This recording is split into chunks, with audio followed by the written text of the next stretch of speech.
Hello everyone, welcome back to my channel Riddhi official zone. दोस्तों, आज आप लोग के यहाँ पेडागोजी ऑफ इंग्लिश के जो डेली लेक्चर चल रहे हैं उसका आपका यहाँ पे थर्ड लेक्चर है।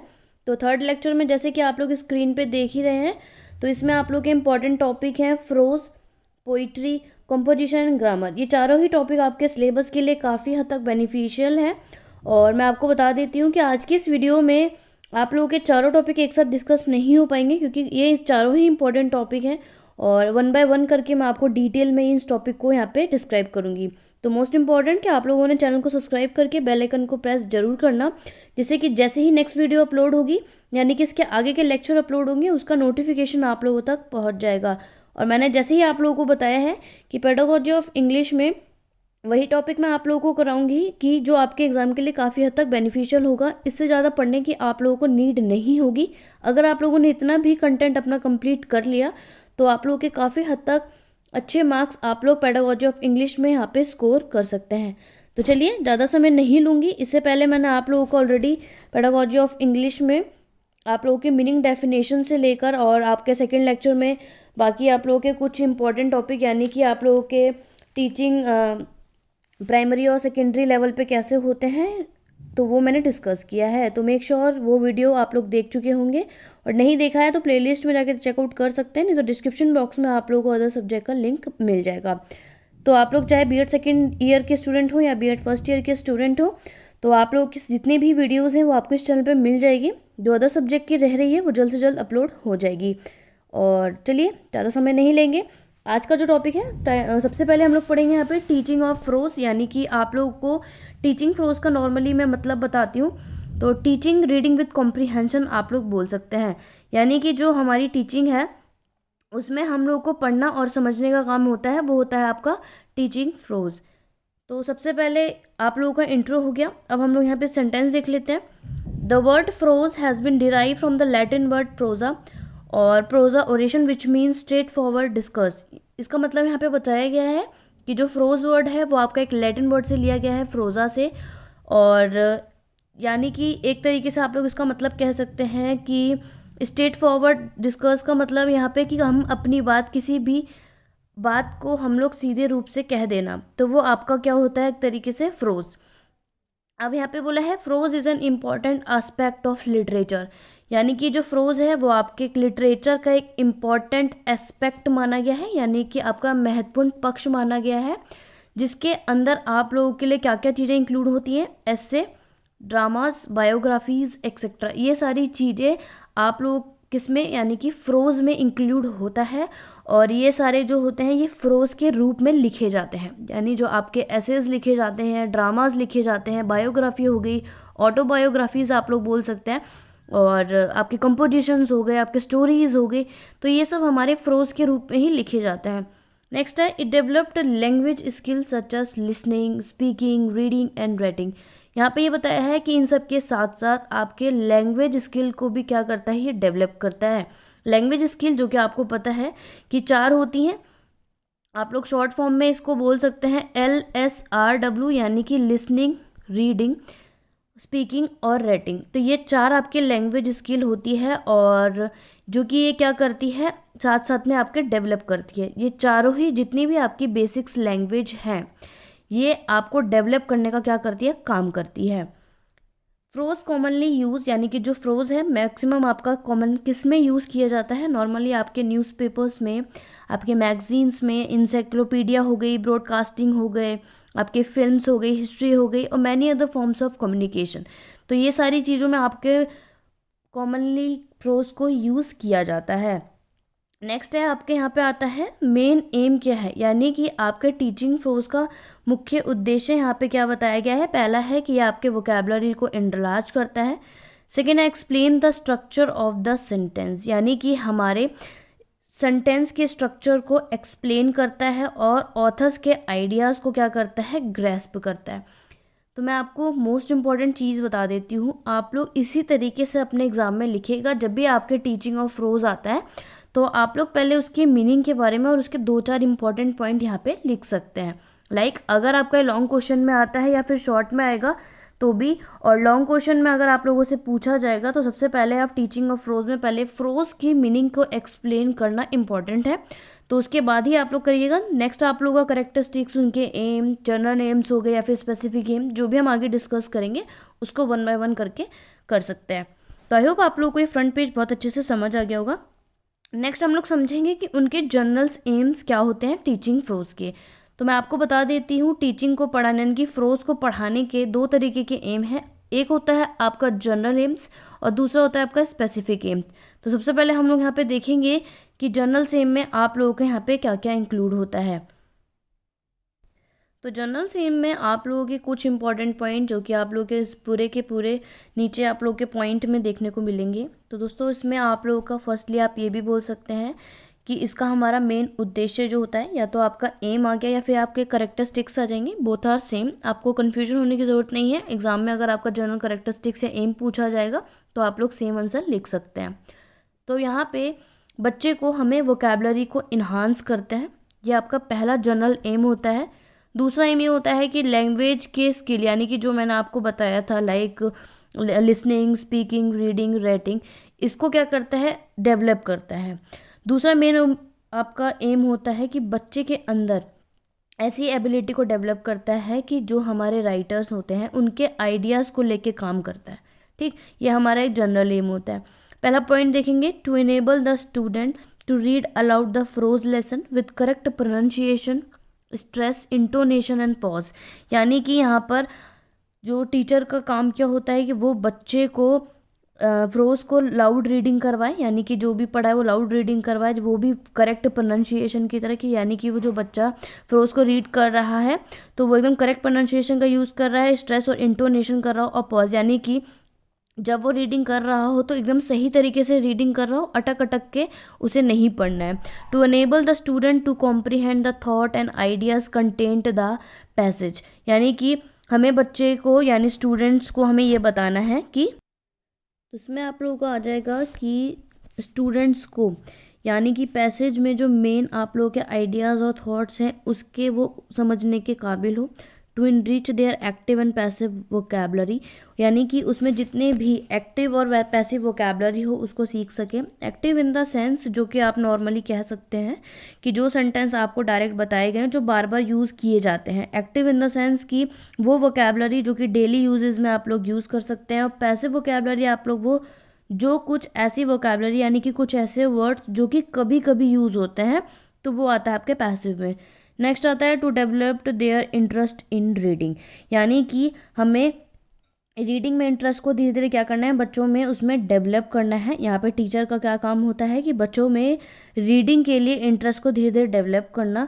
To enable them to write correctly, और हमें उस काबिल बनाना कि जो बच्चे हैं वो उस शब्दों को क्या कर सकें, सही तरीके से लिख सकें।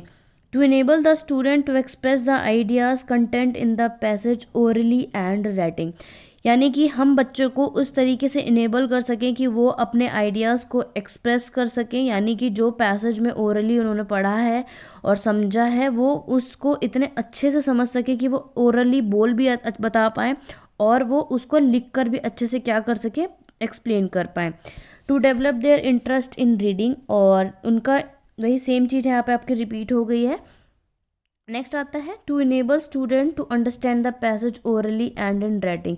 ये मोस्ट इंपॉर्टेंट है इसलिए शायद ये 2 लाइन रिपीट हो गई है, कोई बात नहीं, आप लोग इस पॉइंट को तभी याद रखिएगा।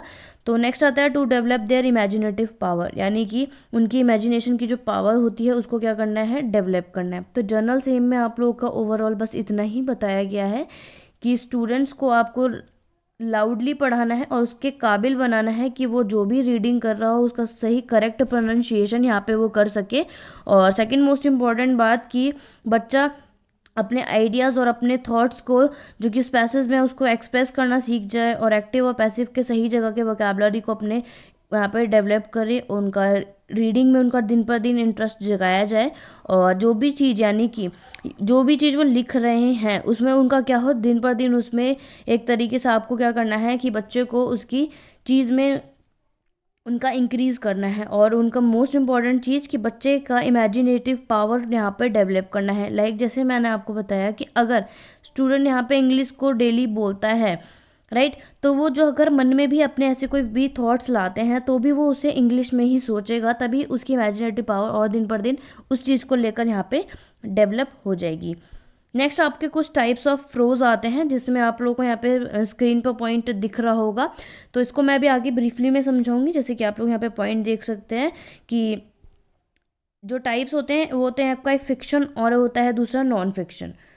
फिक्शन में आपके शॉर्ट स्टोरीज हो जाएंगी, नॉवेल्स हो जाती हैं, नोवेला हो गया आपका, फोकटेल, लीजेंड, फेब, ये सब आ जाते हैं। और जो आपके नॉन फिक्शन होते हैं इसमें आप लोगों के biography, autobiography, history, letter, diary, journal, और आप लोगों के कॉम्पोजिशन, ये सारी चीज़ें आपके किस में आ जाती हैं, टाइप्स ऑफ प्रोज में। तो आप लोग इसे अपने पॉइंट में लिख सकते हैं कि टाइप्स ऑफ फॉर्म्स प्रोज आपके दो तरीके के होते हैं, फिक्शन एंड नॉन फिक्शन, और उसके एग्जांपल्स आप लोग यहाँ साइड में ऐसे शो कर सकते हैं। जैसे कि नॉन फिक्शन में आपके ऐसे हो गए, मैगजीन्स हो गई, ट्रैवल व्लॉग आपको दिख रहे हैं, बुक्स हो गई, तो ये सारी चीज़ें आपकी किस में आ जाती हैं, नॉन फिक्शन के अंदर इंक्लूड हो जाती हैं। तो अब मैं आपको नेक्स्ट एम बताने वाली हूँ। जैसे कि मैंने आप लोगों को बताया था कि दो तरीके के एम होते हैं, एक होता है जनरल एम और एक होता है स्पेसिफिक एम। जनरल एम तो मैंने डिस्क्राइब कर दिया है, अब हम लोग पढ़ लेते हैं स्पेसिफिक एम।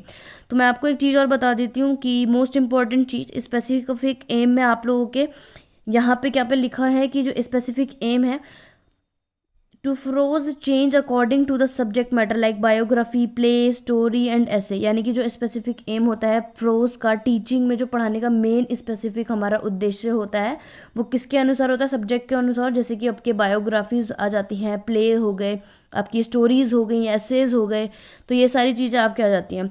तो नीचे आप लोग यहाँ पे टेबल देख रहे हैं, आप चाहें तो इसे अपने तरीके से भी शो कर सकते हैं। पहला पॉइंट आपको आता है यहाँ पे स्टोरी। स्टोरी यानी कि शॉर्ट एंड नॉवल बताया है यहाँ पे। स्टोरी यानी कि जब हम स्टोरी पढ़ते हैं तो मोस्ट इम्पॉर्टेंट बात ये होती है कि हमें स्टोरी समझ में आनी चाहिए, राइट। और स्टोरी का मोरल क्या है और वो समझ में आए, वो चीज़ भी इम्पॉर्टेंट है। और उसके करेक्टर में अगर चाहें तो हम अपने आप को ढाल सकें, इस तरीके से हमारा मेन एम होता है। इसमें हमें स्टूडेंट के इमेजिनेशन पावर को क्या करना होता है, दिन पर दिन इस इंक्रीज करना होता है। इसीलिए अगर आप कह सकते हैं कि जो स्टोरी होती है वो आपके शॉर्ट नरेशन में होता है, यानी कि उसमें शॉर्ट डिटेल स्टडी की जाती है, यह आपके स्टोरी में इंक्लूड होता है। नेक्स्ट आता है आपका एसे, यानी कि वर्क ऑन फ्रोज आर्ट। ऐसे में क्या होता है कि इसमें हम स्टूडेंट्स की नॉलेज को इन्हांस करेंगे, राइट। और ऐसे के विषय के बारे में स्टूडेंट को क्यूरियस बनाने के लिए, यानी कि हम क्या करते हैं, धीरे धीरे उस पर उत्सुक बनाने के लिए क्या करेंगे, बच्चों को वहाँ पर वर्क करवाएंगे। ऐसे राइटिंग में स्टाइल से हम उसका परिचित करवाएंगे कि किस तरीके से आपको डिफरेंट डिफरेंट ऐसे होते हैं और किस तरीके से लिखना है, और बच्चे के आइडियाज़ को सिस्टमेटिक तरीके से यहाँ पे हमारा इनेबल कराते हैं। अब आ जाता है प्ले। प्ले में आप लोग यहाँ पे क्या होता है, जो प्ले होता है ये कोई भी हमारी परफॉर्मेंस होती है। जैसे कि बताया कि प्ले जो आप लोगों ने देखा भी होगा, ये जो प्ले होते हैं ये आपके फिक्शनल भी होते हैं और ये आपके फैक्ट भी फॉर्म में भी होते हैं। जो बात करें तो हम सोशल प्रॉब्लम के बारे में बात करें, जो कि ऑडियंस के बारे में परफॉर्म करते हैं, और उसी को हम प्ले भी कहते हैं। और हम लोग क्या कह सकते हैं, आप इस लोग इसे ड्रामा भी कह सकते हैं। क्योंकि प्ले जो कि आप लोगों का नॉर्मली आता है, तो इसमें आप लोगों को यही चीज़ें क्या होती हैं, इंक्लूड होती हैं कि जो प्ले होता है जो कि हम लोग ऑडियंस के सामने यहाँ पे दर्शाते हैं, राइट। तो ये आपका क्या हो जाता है, प्ले, जो कि फिक्शन भी होता है और नॉन फिक्शन भी होता है। प्ले आपके स्टूडेंट को, यानी कि प्ले वे मेथड से हम जैसे हम अलग अलग पढ़ाते हैं, या फिर स्टूडेंट को हम सेल्फ एक्सप्रेशन का, खुद का उसे अपॉर्चुनिटी देते हैं। नेक्स्ट आता है आपका बायोग्राफी। तो biography most of the person को ये पता ही होगा कि बायोग्राफी क्या होता है। एक वो बायोग्राफी होती है कि लाइक आप लोग वो बोल सकते हैं कि कोई भी एक पर्टिकुलर पर्सन के बारे में उसकी लाइफ की पूरी हिस्ट्री हम लोग लिखते हैं, कि उसकी पूरी जीवन गाथा, यानी कि पूरी उसकी जीवन गाथा कैसी होती है उसके बारे में होती है। तो वो होता है आपका बायोग्राफी, यानी कि एक पर्टिकुलर मैन की लाइफ के बारे में हम लोग जो लिखते हैं वो होती है बायोग्राफी। अब आता है कंपोजिशन। तो कंपोजिशन को हम आर्ट ऑफ सेल्फ एक्सप्रेशन शायद बोलते हैं। तो इसमें हम क्या करते हैं, अपने लैंग्वेज को एक्सप्रेस करते हैं, right, expressive aspect of language. Next आता है ऑटोबायोग्राफी, जिसका मतलब है सेल्फ रिटन बायोग्राफी। तो ऑटोबायोग्राफी में जैसे कि मैंने आप लोगों को बताया हुआ है कि वो बायोग्राफी होती है जो इंसान क्या करता है, खुद लिखता है, यानी कि खुद की लिखी हो, अपने बारे में लिखता है, यानी कि उसने क्या क्या अपने लाइफ में अचीवमेंट गेन किया है और आगे अपने लाइफ में उसने क्या क्या सोचा है। तो जो अपने बारे में, खुद के बारे में लिखता है वो होती है ऑटोबायोग्राफी। राइट। आई होप आप लोगों को ये पॉइंट अच्छे से क्लियर आउट हो गए होंगे। कोई भी डाउट हो तो आप लोग मुझे कमेंट बॉक्स पे कमेंट कर सकते हैं, मैं आप लोगों के डाउट को बिल्कुल क्लियर करूँगी। और इसके पीडीएफ के लिए मेक श्योर मेरे चैनल को सब्सक्राइब करके और नीचे टेलीग्राम चैनल पर ज्वाइन करना नहीं भूले होंगे। व्हाट्सएप पे और इंस्टाग्राम पर भी आप लोग मुझे ज्वाइन कर सकते हैं। अब हम लोग पढ़ लेते हैं कि प्रोसीजर क्या होता है, यानी कि टीचिंग प्रोज का जो, यानी इसमें किस तरीके से हम बच्चों को फ्रोज की नॉलेज दे सकते हैं वो हम लोग पढ़ेंगे, राइट। तो चलिए स्टार्ट करते हैं। सबसे पहले हमारा जो पॉइंट आएगा, तो फर्स्ट जो आप लोगों को यहाँ पे आता है वो आता है आपका डिटरमाइनिंग द ऑब्जेक्टिव, यानी कि इसमें हम ऑब्जेक्टिव को डिटरमाइन करेंगे। फर्स्ट आपका जनरल ऑब्जेक्टिव लाइक सब्जेक्ट है, और सेकंड आपका आता है स्पेसिफिक ऑब्जेक्टिव लाइक टॉपिक। तो इसमें हम लोग क्या करते हैं, जितने भी हमारे ऑब्जेक्टिव हैं उसको डिटरमाइन करेंगे। तो इसमें हम जितने भी जनरल ऑब्जेक्टिव होते हैं इसकी बात करते हैं, यानी कि हम सब्जेक्ट के इसमें बारे में सिर्फ उन्हीं सब्जेक्ट जो कि सिर्फ हमारा मेन सब्जेक्ट है उन्हीं को हम यहाँ इंक्लूड करते हैं। और दूसरा हम देखेंगे तो हमारा जो दूसरा स्पेसिफिक ऑब्जेक्टिव होता है जिसमें हम टॉपिक की बात करते हैं। लाइक अगर हम लोग बात करेंगे कि हमें किसी भी सब्जेक्ट के बारे में बात करना होता है, कि अगर हमें स्टूडेंट को कोई भी इंग्लिश यानी कि लैंग्वेज का कोई भी एक, हमने लैंग्वेज एक सब्जेक्ट सेलेक्ट कर लिया, तो वो आपका एक हमारा मेन एम है कि हम लोग बच्चों को पहले बताएंगे कि आज हमें लैंग्वेज का, तो वो आपका सब्जेक्ट हो गया। और लैंग्वेज का कौन सा टॉपिक आप लोग वहाँ पे बच्चों को पढ़ाएंगे तो वो चीज़ आपके स्पेसिफिक ऑब्जेक्टिव मानी जाती है, जो कि हम लोग यूज़ करते हैं। यहाँ पे नेक्स्ट आता है आप लोगों का कि प्रिपरेशन, यानी मोस्ट इंपॉर्टेंट आप लोगों का टॉपिक है कि सेकंड जो चीज़ होती है वो हमें ये करना है कि बच्चों को जब हम फ्रोज की टीचिंग कराते हैं उसका मेन प्रोसीजर क्या होता है, कि हम लोगों ने किस तरीके से यहाँ पे किस बातों का ध्यान रखना और किस तरीके से प्रिपरेशन होनी चाहिए। तो फर्स्ट यहाँ पे आप लोगों को स्क्रीन पे दिख रहा है, यहाँ पे आपका आएगा मटेरियल एड। मटेरियल एड यानी कि ऐसे एड्स, यानी टीचर को इतने अलग अलग तरीके के यहाँ पे डिफरेंट तरीके के मटेरियल एड को यहाँ पे यूज़ करेंगे, जिससे कि वो जितने भी लेसन्स होते हैं उसको क्या कर सके, इंटरेस्टिंग बना सके। और स्टूडेंट्स को वो चैप्टर, या फिर आप लोग ये बोल सकते हैं स्टूडेंट को जो चीज़ हम पढ़ा रहे हैं वो चैप्टर हो गया, लेसन हो गया, वो उसको इजीली से समझ सके और वो क्या कर सके, उसको बहुत ही ज़्यादा आनंद में या फिर इंजॉय करके उस चैप्टर को पढ़े और उसको अच्छे से समझ सके। तो हमें इस तरीके का मटेरियल एड यूज़ करना है। लाइक अगर हम बच्चे को कोई भी एक पिक्चर यहाँ पर, यानी मटेरियल एड पे हम बच्चे के सामने एक चार्ट यहाँ पे शो कर देते हैं और उस चार्ट पे हमारा पिक्चर्स बना हुआ है, तो हम क्या करेंगे, उस चार्ट के द्वारा बच्चों को वहाँ पे पढ़ाएंगे। और उस चार्ट के अकॉर्डिंग हम बच्चे को ये भी बोल सकते हैं कि आपको इस चार्ट पे किस तरीके की पिक्चर्स दिख रही हैं और उसके बारे में आपको 5 लाइनें लिखनी है। लाइक आपके फ्रोज में जैसे मैंने आपको पिछले बताया कि इसमें ऐसे आता है, तो अगर हम बच्चे को बोलेंगे कि यहाँ पर आपके चार्ट पे किस तरीके का आपको दिख रहा है और आपको यहाँ पे क्या करना है, 4 से 5 लाइनों में अपने ऐसे को कंप्लीट करना है। तो इस तरीके का क्या करना है, हम लोग को मटेरियल एड्स, यानी कि टीचर को मटेरियल एड्स ऐसे यूज़ करने चाहिए, जिससे कि स्टूडेंट के सामने एक मेन उनका एम होना चाहिए, ताकि वह उसे क्या कर सकें, उसको गेन करने के लिए कोशिश करें। इसलिए जो टीचर का क्या होना चाहिए, मेन उद्देश्य यही होना चाहिए कि वो बच्चे को धीरे धीरे मटेरियल एड इतने अच्छे लेकर आए कि वो उनमें काफ़ी हद तक इंजॉय करे और उसको अच्छे से सीख पाए। दूसरा होता है आपका प्रीवियस नॉलेज।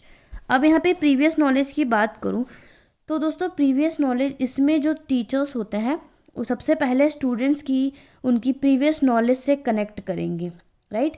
कि जो स्टूडेंट्स हैं उनके पास पहले से ही जो पार्ट हम लोग उन्हें पढ़ाने जा रहे हैं, जो टीचर जो बच्चे को पढ़ाने जा रहा है उस टॉपिक पे बच्चे को कितनी नॉलेज है, राइट, कितना उस बच्चे को ज्ञान है, ताकि टीचर जो अपने चैप्टर को पढ़ाने जा रहा है वो बच्चे की प्रीवियस नॉलेज से कनेक्ट करके और उसको नई तरीके से, यानी कि नए सिरे से और भी उसको नॉलेज यहाँ पर दे पाए।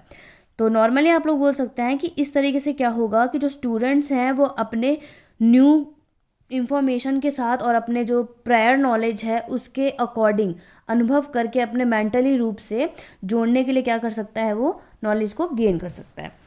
और नेक्स्ट आता है आपका यहाँ पे इंट्रोडक्शन। इंट्रोडक्शन यानी ये आपका एक तरीके का मेन पर्पस है कि स्टूडेंट का जो यहाँ पर पास्ट नॉलेज है उसके बारे में, यानी कि प्रायर नॉलेज, प्रीवियस नॉलेज आप लोग बोल सकते हैं। तो इंट्रो में हम लोग सबसे पहले बच्चे के यहाँ पे प्रीवियस नॉलेज के बारे में उसको जागरूक किया जाएगा और जो न्यू सब्जेक्ट है उसकी तरफ हमें क्या करना है, धीरे धीरे अट्रैक्ट करना है। इसलिए टीचर को पहले क्या करना है, स्टूडेंट्स के पिछले ज्ञान का चेक करना है, यानी कि उनका प्रशिक्षण करना चाहिए, और उसके लिए बच्चों को से 2-4 उनसे प्रश्न भी पूछने चाहिए कि किस तरीके से उनको उस टॉपिक के बारे में पता है। और लास्ट आपका यहाँ पे आता है स्टेटमेंट ऑफ एम, जो कि आपका इसी में इंक्लूड होता है। तो स्टेटमेंट ऑफ एम में स्टूडेंट के सामने आप लोगों को एक मेन जो क्या कह सकते हैं, हाँ आप लोग ये कह सकते हैं कि स्टूडेंट के सामने आप लोग एक स्पष्ट मोटिव यहाँ पे रख सकते हैं कि आखिरकार आप किस तरीके का यहाँ पे प्रयास कर रहे हैं, क्या टॉपिक उन्हें पढ़ाना है। तो मेन जो टीचर का है वो मेन बच्चों को उद्देश्य बताना होता है, एक्सप्लेनेशन देना होता है। तो ये होता है आपका प्रिपरेशन के 4 पॉइंट, जो कि आपके एग्जाम में काफ़ी हद तक पूछे भी जाते हैं। अब चलिए नेक्स्ट मैं आप लोगों के यहाँ पे बात कर लेती हूँ प्रेजेंटेशन। प्रेजेंटेशन में आप लोगों का यहाँ पे जो पहला पॉइंट आता है वो आता है आपके मॉडल रीडिंग के बारे में। अब प्रेजेंटेशन में लेसन प्लान का भी एक मोस्ट इम्पॉर्टेंट, यानी प्रेजेंटेशन जो होता है वो आपके लर्निंग एक्सपीरियंस पे भी डिपेंड करता है। तो जो लेसन प्लान है इसका आपका एक मेन पार्ट बोल सकते हैं आप लोग, जिसमें हम लोग जो भी लेसन्स होता है उसको काफ़ी हद तक इंटरेस्टिंग बना सकते हैं, काफ़ी ज़्यादा एफिशिएंटली बनाने के लिए जो टीचर है वो स्टूडेंट के सामने लेसन्स को एक या उसके एक से ज़्यादा यूनिट्स में उन्हें क्या करना चाहिए, पढ़ाना चाहिए। अगर काफ़ी लेसन्स ऐसे भी होते हैं जो बहुत ज़्यादा छोटे होते हैं, तब हम उसे क्या कर सकते हैं, उसको 1 यूनिट यानी कि 1 यूनिट में भी बच्चों को पढ़ा के ख़त्म कर सकते हैं। बट अगर चैप्टर वही यानी कि लेसन्स हमारे बड़े होते हैं तो टीचर क्या करेगा कि उसको एक या एक से ज़्यादा यूनिट में डिवाइड कर करके बच्चों को यहाँ पे पढ़ाएगा, जिससे कि पार्ट जो होगा यानी कि लेसन जो होगा वो काफ़ी हद तक इंटरेस्टिंग भी हो जाएगा और एफिशिएंटली भी हो जाएगा। तो पहला आपका आ जाता है presentation learning experience model reading. अब यहाँ मॉडल रीडिंग क्या होती है उसको चलिए समझ लेते हैं। मॉडल रीडिंग टीचर के द्वारा की जानी चाहिए, मोस्ट इम्पॉर्टेंट बात है, क्योंकि इसका जो मेन उद्देश्य ये होता है कि जो स्टूडेंट्स हैं उसको पढ़ाने का जो सही तरीका है वो है कि बच्चों को कैसे इनेबल बनाना है, यानी कि किस तरीके से बच्चे को सक्षम बनाना है। इसलिए जो टीचर्स हैं उनको सही और करेक्ट प्रोनाउंसिएशन का यूज़ करना है, इंटोनेशन के साथ साथ उनको क्या करना है, पढ़ने का प्रयास करना चाहिए। जो टीचर्स होते हैं ये याद रखिएगा कि टीचर जो है एक तरीके से यहाँ पे जो मॉडल रीडिंग बताई गई है वो टीचर के लिए ही बताई गई है, जिससे कि टीचर क्या करे, जो पढ़े वो उसका वो सही तरीके से प्रोनाउंसिएशन का यूज़ कर सके। तो पढ़ते समय उसे खुद को ये बातें याद रखनी है, यानी कि पूरी तरीके से जो बुक में एब्जॉर्ब नहीं होना है, यानी कि एक तरीके से जब टीचर या कोई भी चैप्टर वो या लेसन को रीड आउट कर रही हैं तो सिर्फ ऐसा नहीं है कि वो उसी में ही हुए, क्योंकि काफ़ी ऐसे टीचर्स भी होती हैं कि जब वो पढ़ाने जाती हैं तो सिर्फ वो उनका कॉन्सेंट्रेशन पढ़ाई पे होता है, बल्कि थोड़ा ध्यान उनका किस पे होना चाहिए, स्टूडेंट्स पे भी उनका थोड़ा सा ध्यान होना चाहिए। तो ये बात इसमें इंपॉर्टेंट है। दूसरा आता है आपका प्रोनाउंसिएशन ड्रिल। प्रोनाउंसिएशन ड्रिल में सबसे पहले कि यहाँ पर लाउड रीडिंग करने से पहले आपका प्रोनाउंस यानी कि हमें क्या करना चाहिए कि बच्चों को यहाँ पे उच्चारण का अभ्यास भी होना चाहिए। ये बहुत ज़्यादा मोस्ट इम्पॉर्टेंट है, क्योंकि जितना ज़्यादा प्रोनाउंसिएशन ड्रिल यानी कि उच्चारण का अभ्यास हम लोग शब्दों को सिलेक्शन अर्थ के आधार पर नहीं बल्कि स्टूडेंट को द्वारा हम लोग किया जा सके, यानी कि बच्चों को हम लोग क्या कर सकें कि उसको धीरे धीरे बच्चों के द्वारा यहाँ पे पढ़ाएं। ऐसा नहीं है कि बच्चों को डायरेक्ट हमने बोल दिया पढ़ लीजिए, बल्कि बच्चों को लाउड रीडिंग करा के यहाँ पे बच्चों के प्रोनाउंसिएशन को बेटर बनाया जा सकता है। नेक्स्ट आता है आपका लाउड रीडिंग और imitation. Loud reading most important है कि जो लाउड रीडिंग है ये आप लोग स्टूडेंट के लिए फॉलो अप करेंगे, क्योंकि मॉडल रीडिंग जैसे मैंने आपको बताया तो मॉडल रीडिंग एक तरीके से टीचर के द्वारा की जाती है, बट लाउड रीडिंग और इमिटेशन जो होता है वो आपके स्टूडेंट के द्वारा होती है। इसमें होता है कि 2 से 3 आप टीचर्स 2 या से 3 स्टूडेंट्स को खड़ा करके और उनको ज़ोर से पढ़ने के लिए कहना चाहिए, राइट। और जो जितने भी बाकी के दूसरे अदर स्टूडेंट्स हैं क्लास में तो उनको क्या बोलना चाहिए कि वो अपनी बुक में अच्छे से ध्यान दें, और जो भी बच्चे लाउड रीडिंग कर रहे हैं तो उसको अपने मतलब सही तरीके से उनका फोकस होना चाहिए। और एट दी एंड जब चैप्टर ख़त्म हो जाता है तो उसमें क्या होना चाहिए, जो लाउड रीडिंग कराई गई थी तो जितने भी प्रोनाउंसिएशन उसमें गलती हुई थी, यानी कि बोलने में जो भी शब्दों का उच्चारण गलत हुआ था तो उसको गलतियों को ठीक किया जाना चाहिए, राइट। तो जितने भी स्टूडेंट हैं उनका जो प्रॉपर जो बैठे हुए हैं लाइक जो सुन रहे थे लाउड रीडिंग वाले नहीं जो, तो उनको टीचर को क्या करना चाहिए कि उनका एक प्रॉपर पोस्चर भी होना चाहिए कि उनका ध्यान सिर्फ बुक में हो, और जो स्टूडेंट लाउड रीडिंग कर रहे हैं तो ये भी टीचर को ऑब्जर्व करना है कि बच्चा हो वो प्रॉपर पोस्चर में, यानी कि सही तरीके से खड़े होकर यहाँ पे रीडिंग कर रहा है। इन सब बातों का भी ध्यान यहाँ पर हमें रखना होता है। नेक्स्ट आता है आपका साइलेंट रीडिंग। तो साइलेंट रीडिंग में आप लोगों का मोस्ट इंपॉर्टेंट है। साइलेंट रीडिंग में आप लोगों को यहाँ पे क्या होता है दोस्तों कि जो रीडिंग होती है ये भी आप लोगों के स्टूडेंट के द्वारा ही की जाती है, और इसका जो मेन उद्देश्य ये होता है कि इसमें हम लोग स्टूडेंट्स को बुक को साइलेंट रीडिंग यानी कि चुपचाप से पढ़ने के लिए बोलते हैं, और जिससे कि बच्चा जो हो सके जो साइलेंट रीडिंग करे उसमें भी वो काफ़ी हद तक क्या हो सके इनेबल हो सके। और दूसरा कि इसमें क्या होता है कि सबसे पहले हमें इंपॉर्टेंट बात याद रखनी है, यानी कि टीचर्स को इस बात पे ध्यान देना है कि जो पूरी क्लास है वो एकदम क्या होनी चाहिए, शांत होनी चाहिए। और स्टूडेंट का जो बैठने का तरीका है पोस्चर बोल सकते हैं, यानी जितने भी लोग सब बैठे हैं और सही तरीके से बैठे हों, यानी कि कोई भी साइलेंट रीडिंग में कोई भी लाउड रीडिंग ना कर रहा हो। और दूसरी मोस्ट इंपॉर्टेंट बात की जब बच्चा साइलेंट रीडिंग कर रहा हो तो अपने लिप्सिंग नहीं कर रहा हो। लाइक साइलेंट का मतलब ही ये होता है कि आप लोगों को लिप्स का यूज़ ही नहीं करना है। और इसमें टीचर्स को बच्चों को साइलेंट रीडिंग के लिए क्या करना है, एक टाइमिंग भी देनी चाहिए। ऐसा नहीं है कि बच्चे को बोल दिया है कि आप साइलेंट रीडिंग करिए तो आप करते ही जा रहे हैं, बल्कि टीचर को यहाँ पे स्टूडेंट को एक टाइम लिमिट देना चाहिए कि इतने से इतने मिनट में आप लोगों को ये चैप्टर, या फिर चैप्टर नहीं बोल सकते तो आप लोग एक या एक से ज़्यादा यूनिट को डिवाइड करके बोल सकते हैं कि आपको इतने से इतने टाइमिंग में इस रीडिंग को यहाँ से ख़त्म कर देना है। और इस तरीके से मतलब बच्चे का यहाँ पे बैठने का तरीका, बोलने का तरीका, इन सब पे टीचर का क्या होना चाहिए, ध्यान होना चाहिए। तो ये आपका साइलेंट रीडिंग में आ जाता है। और नेक्स्ट जो होता है वो आपका लास्ट आता है कॉम्प्रिहेंसिव क्वेश्चन। आप कॉम्प्रिहेंसिव क्वेश्चन क्या होता है, जैसे कि हम लोगों की साइलेंट रीडिंग खत्म हो जाती है उसके बाद आता है आप लोगों का कॉम्प्रिहेंसिव। तो इसमें क्या होता है कि स्टूडेंट्स को जो भी हम उन्होंने पैसेज पढ़ा है, यूनिट पढ़ी है, उसमें हमें उस बच्चों का टेस्ट लेने के लिए कुछ क्वेश्चन पूछ लेने चाहिए।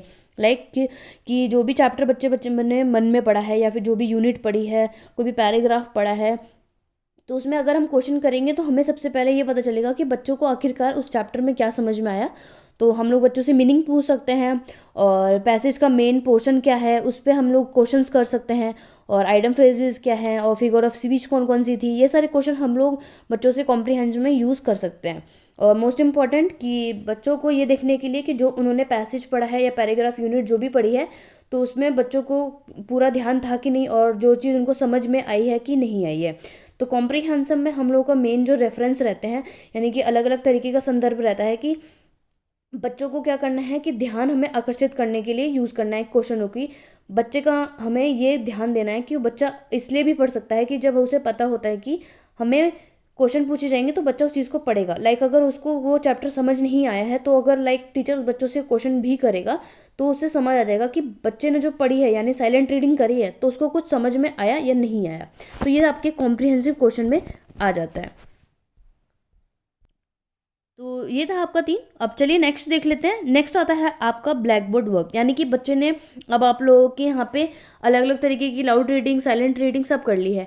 अब आते हैं आपका ब्लैक बोर्ड वर्क, यानी कि बच्चे को क्या करना है, ब्लैक बोर्ड का यूज़ हम लोग क्या करेंगे, अलग अलग पर्पज़ के लिए यूज़ भी किया जाता है कि बच्चे ने जो भी पढ़ाई की है उसमें पढ़ने में कितनी उसको कौन कौन से वर्ड में डिफ़िकल्टीज आई हैं, और कौन से वर्ड्स को जैसे हम आइटम फ्रेजेस लिख के बता सकते हैं, और कौन कौन से उसका प्रोनाउंसिएशन जो यूज़ हुए थे वो सब हम बच्चे से लिखेंगे, और यही चीज़ आपके ब्लैक बोर्ड के यूजेस में आ जाते हैं। जैसे मार्जिनल एंट्रीज हो गई, वर्ड्स ऑफ प्रोनाउंसिएशन ड्रिल बता दिया कि प्रोनाउंसिएशन का जैसे कि जो भी उनको शब्दों को प्रोनाउंस करने में दिक्कत आई है वो सारे शब्द हम लोग क्या कर सकते हैं, ब्लैक बोर्ड वर्क में यूज़ कर सकते हैं।